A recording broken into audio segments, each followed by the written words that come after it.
Good morning and welcome once again to Legends Community Focus, right here on Legends 100.3. Happy South Florida Sunday morning.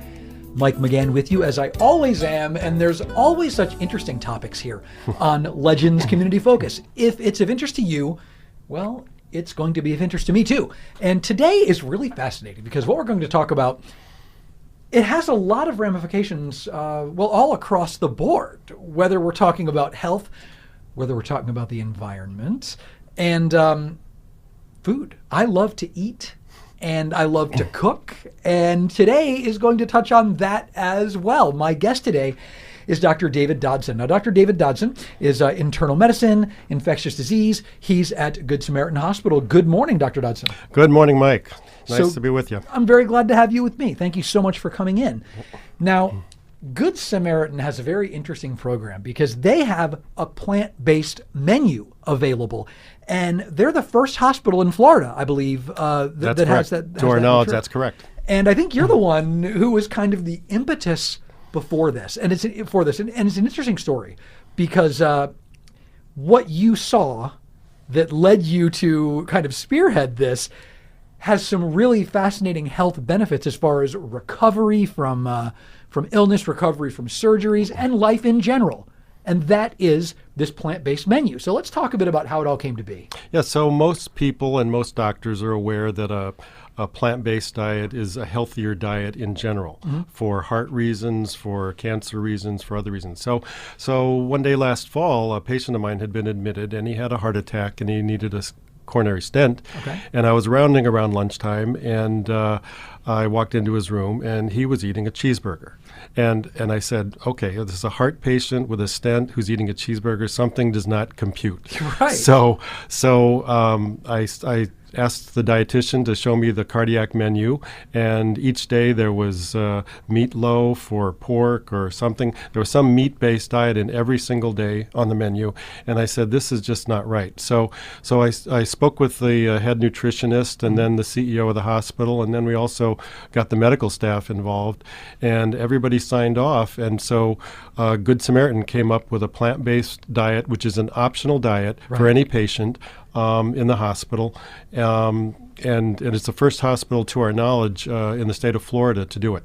It's really fascinating, and we were glancing at the menu before we went on the air, and I'm going to talk about that in a little bit, because it's kind of mind-blowing to look at this and say, wow, this is all food I would like to eat, and I'm kind of a foodie, and I do love meat, but seeing this, I can easily see it's exciting to look. The food sounds delicious, and it's so much healthier. Let's talk a bit about a plant-based diet, just kind of as far as basics go.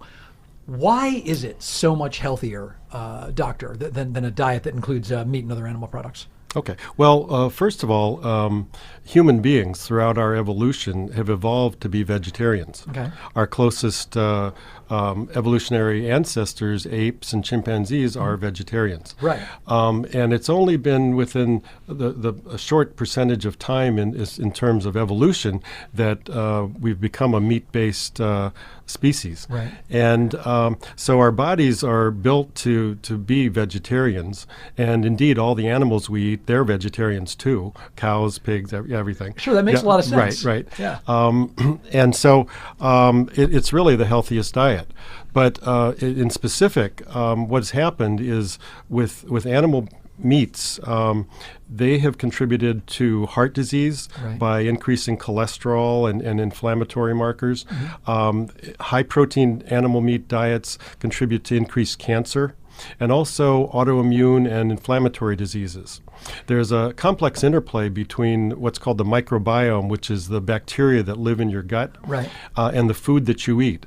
And so when you eat an inflammatory meat diet, there's production of chemicals like TMAO and a few others that cause inflammation in your body and your arteries, and then you get the bad results. So if you change your diet, your microbiome changes, and you actually have less inflammation, less chemicals that cause cancer and heart disease.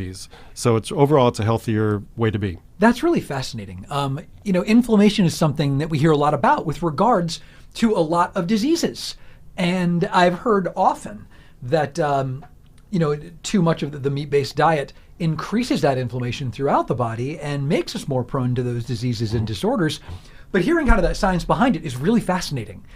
It is, and we're learning more and more. So what happens is when people eat meat, they have a group of bacteria that have to be there to digest the meat. Okay. And there's a chemical in meat called carnitine. And when these bacteria break down carnitine, the result is something called TMAO, which is an extremely inflammatory chemical. Wow. And that's absorbed, and that goes to your blood vessels and the rest of your body. And when people don't eat meat, then they don't have these bacteria, and they don't have the production of TMAO, and so there's much less inflammation. We're learning more and more about the science behind all these benefits that we've known about for a long time. It's fascinating to think just in terms of bacteria and the massive difference that makes, the things that we have in our gut naturally, the things that we evolved to have in our gut naturally, and how our behaviors have changed that and opened us up to disease more as a species. Yep. Well, it's very interesting because they've tried to they've done studies that they've tried to count the number of bacteria in your body. Okay. Okay. And they live in your mouth and you're mostly in your gut and your skin everywhere. And then they've done studies where they tried to quantitate the number of human cells in your body, your cells, your own cells. And they estimate there's about 30 trillion human cells and about 100 trillion bacteria. So when I say hi to you, Mike, I'm actually saying more to your bacteria, than you. That's it. Well, thank God for scientific notation. Those are huge numbers, and I had no idea. We had 3 times as many bacteria in our body as your own cells. Human cells, right? Wow. Right. I'm sorry. I need a minute. That's really mind blowing to me. I've also heard, and this is another thing relating to gut bacteria, I have heard people talking about people with certain mental or emotional disorders having some of those disorders lessened when some of their gut bacteria got back in order. It's just staggering how this works. Well, it is. There's actually something called your gut brain. There's neurons that are in your gut, and if you total them all up, it's about the size of a cat's brain. There's a lot of neurologic tissue in your gut. So there's definitely a mind-body connection, and that's the mechanism of it. Well, that's why they say go with your gut, right? And there's a documentary actually that I have on one of my lists on one of my streaming services called "The Gut, the Second Brain" that I haven't watched yet, but I really need to. But it's so fascinating, and making these dietary changes has a ripple effect, really. Whether it's recovering from, say, this heart attack, preventing having the heart attack in the first place, just dealing with the inflammation, reducing cancer risk. So much of it can come down to diet. That's right. So I grew up in Chicago. I'm a Midwesterner, and we ate meat and dairy and eggs and all our lives. About 7 years ago, we read a book called The China Study, which was it looked at the occurrence of cancer in China, and it made a very clear, compelling scientific argument that high animal protein intake was associated with cancer. Okay. And my wife and I at that point just stopped eating meat. 7 years ago because of that. And then we've learned more and more since then. And that's not even taking into account like Creutzfeldt-Jakob. Right. And prions and everything else, right? I mean, it's unbelievable. And there's so much to learn about this, but the health effects I think it's hard to overstate it because it really does help with so many different things. And, I was looking at the menu from the Good Samaritan plant-based diet, and the options. There's couscous on there. There are dishes made with beets, which are criminally underrated, by the way, in my opinion anyway. I saw a glazed barbecue sweet potato croquette on there. There's no reason that a plant-based diet should be seen as being boring. Absolutely. It's absolutely not. Absolutely. Nope. No, and more, there's more and more vegetarian and vegan restaurants popping up, and they're getting more and more creative. We see it all over the country. The young people really get it. Right. Older people are, we're a little more set in our ways. Yeah, a little set in ways, exactly. But the incidence of vegetarian diets and options is just skyrocketing right now. And I mean, come on, Chipotle black bean burger. I think I saw that on there too. Sure. And you can do so much with spice, with herbs, and a lot of herbs have medicinal properties as well. That's right.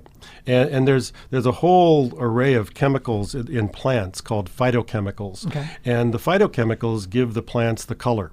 Right. So the more colors you eat, the better off you are in terms of a variety of phytochemicals. And these phytochemicals are anti-inflammatory, anti-cancer. They have a whole variety of things, and they're in the optimal ratio in each of the plants. So the nature sort of does the work for you. You know, and it's so funny just thinking about that in terms of color array. We just mentioned beets. We just mentioned black beans. We mentioned sweet potatoes. Yep. 3 very distinct colors with their own Right. subset of phytochemicals in each one, I'd assume. That's exactly right. Exactly right. Wow. Yeah, it's Taste really the amazing. rainbow. I mean, Yeah. really, Eat a rainbow. That's right. Yeah. The more the better. I can't just say enough about the flavors and the possibilities when it comes to cooking like this, because I do love to cook myself.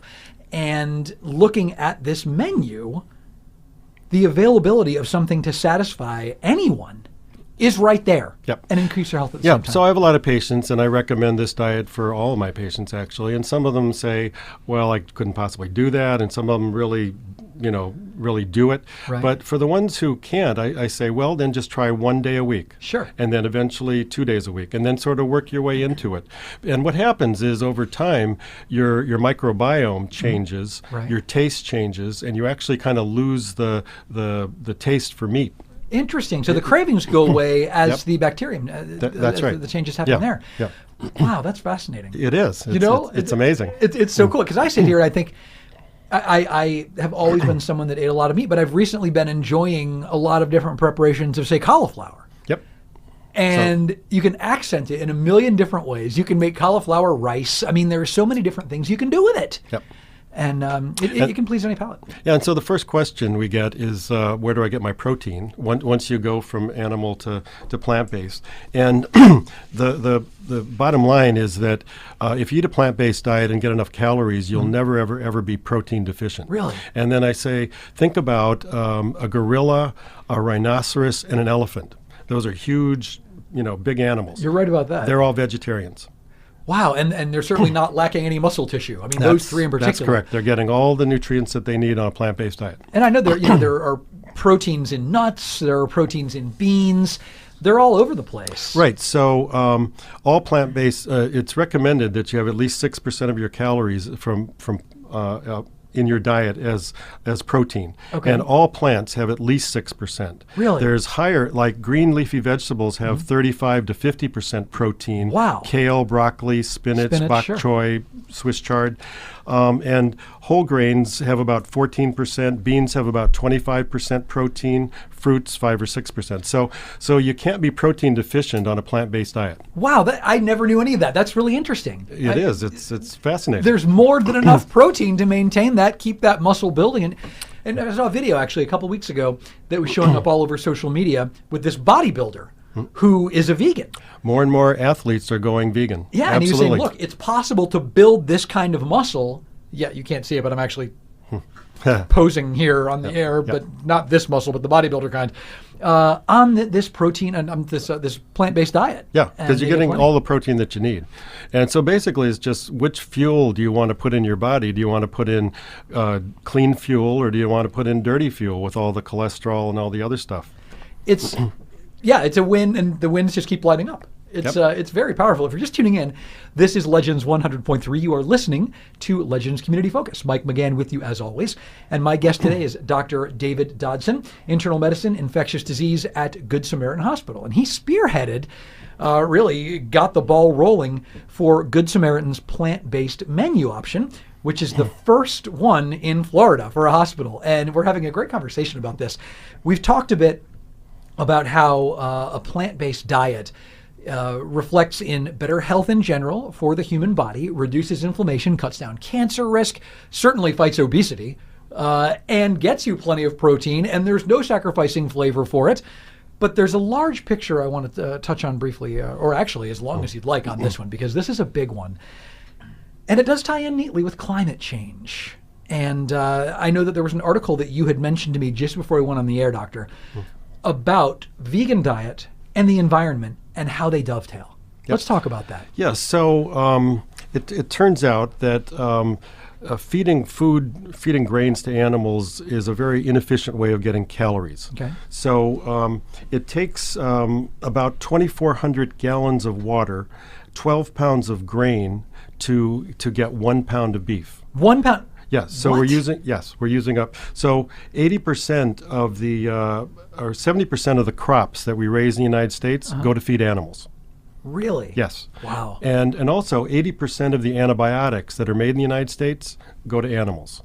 That's where we're having a problem with resistant bacteria because Sure, the superbugs. The superbugs Yeah. are getting fermented in the animals. Wow. Yes. So and 70% of the land is used for, the crops go to the animals. If we eliminated that, what this study showed, it was a study from Oxford University. It was published in Science magazine, or Science, and then just a few months ago.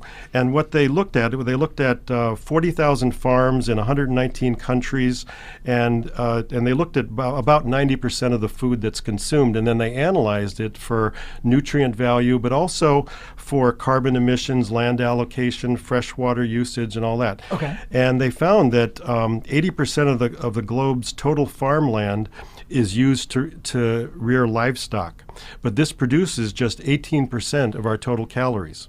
So the bottom line was, if we eliminated animal agriculture, we could feed the entire world with just 25% of the farmland that we're using now.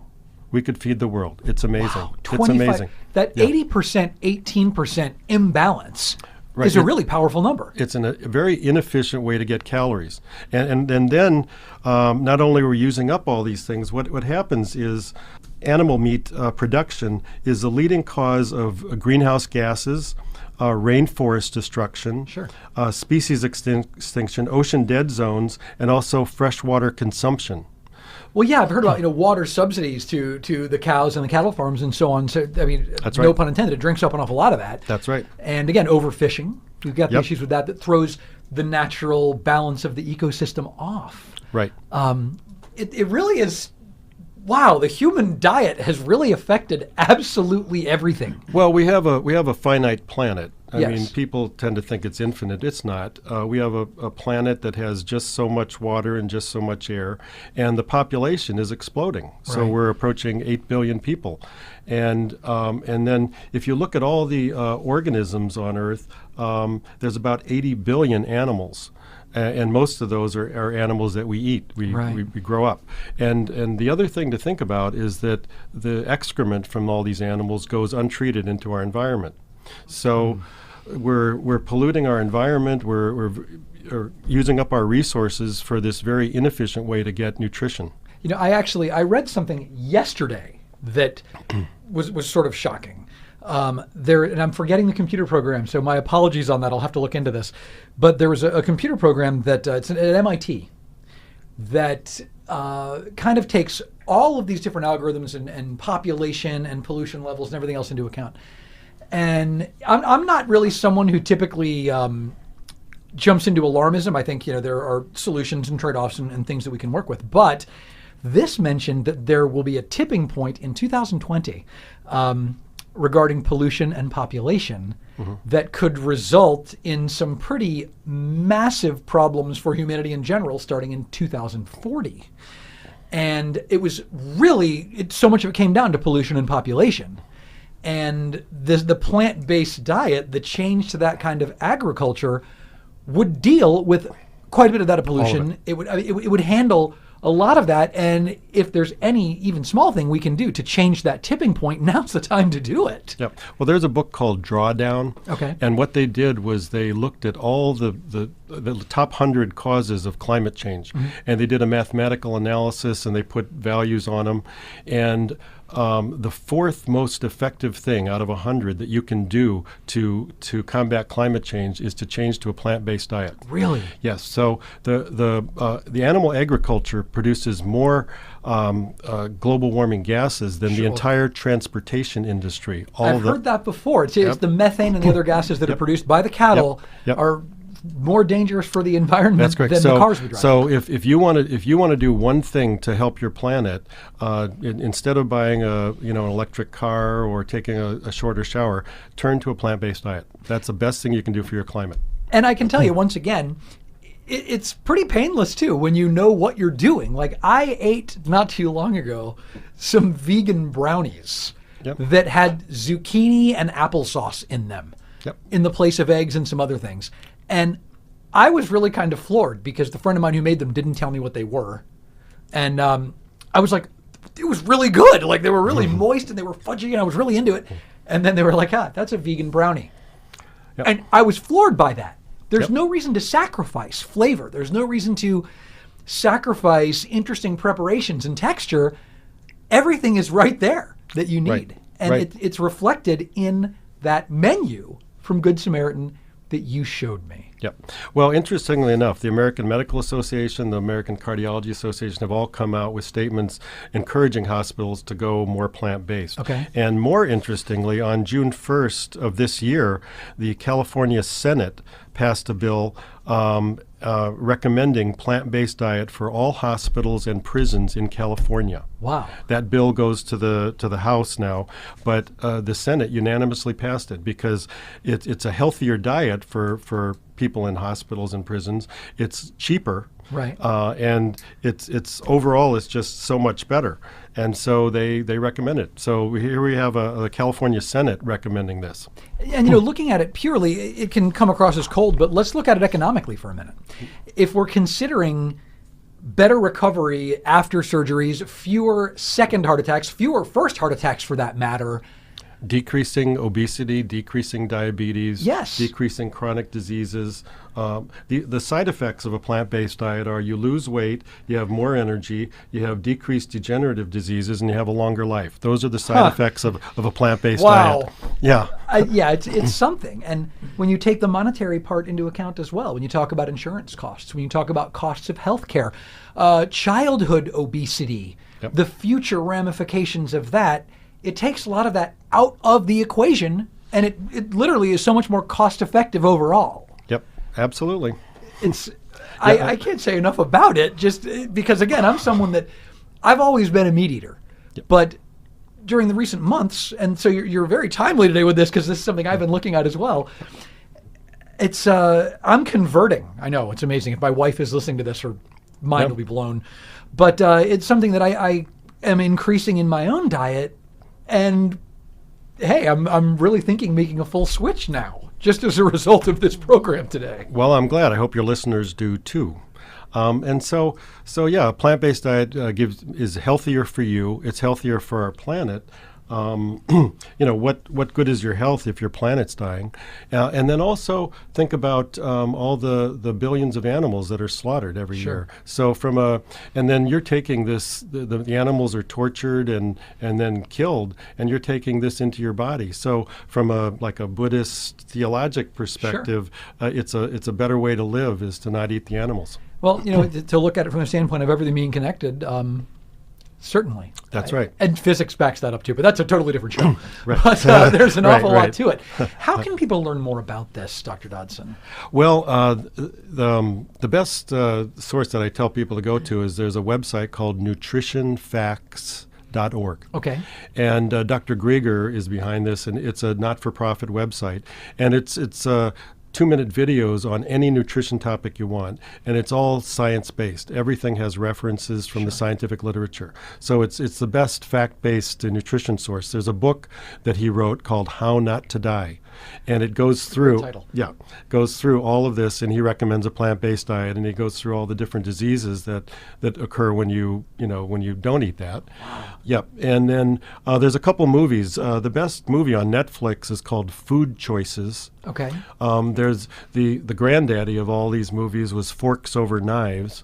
That's about Colin Campbell and Dr. Esselstyn. Colin Campbell wrote the China study, and it really started all this in 2005 was when it was published. Okay. And there's another movie called What the Health, and it goes through, why people ask, why don't we know about this? Well, the fact is that there's a lot of vested interest in the corporate world that really don't want to let this information out. There's no broccoli lobby, but there are ConAgra and all these big company lobbies, and they tend to suppress a lot of this information.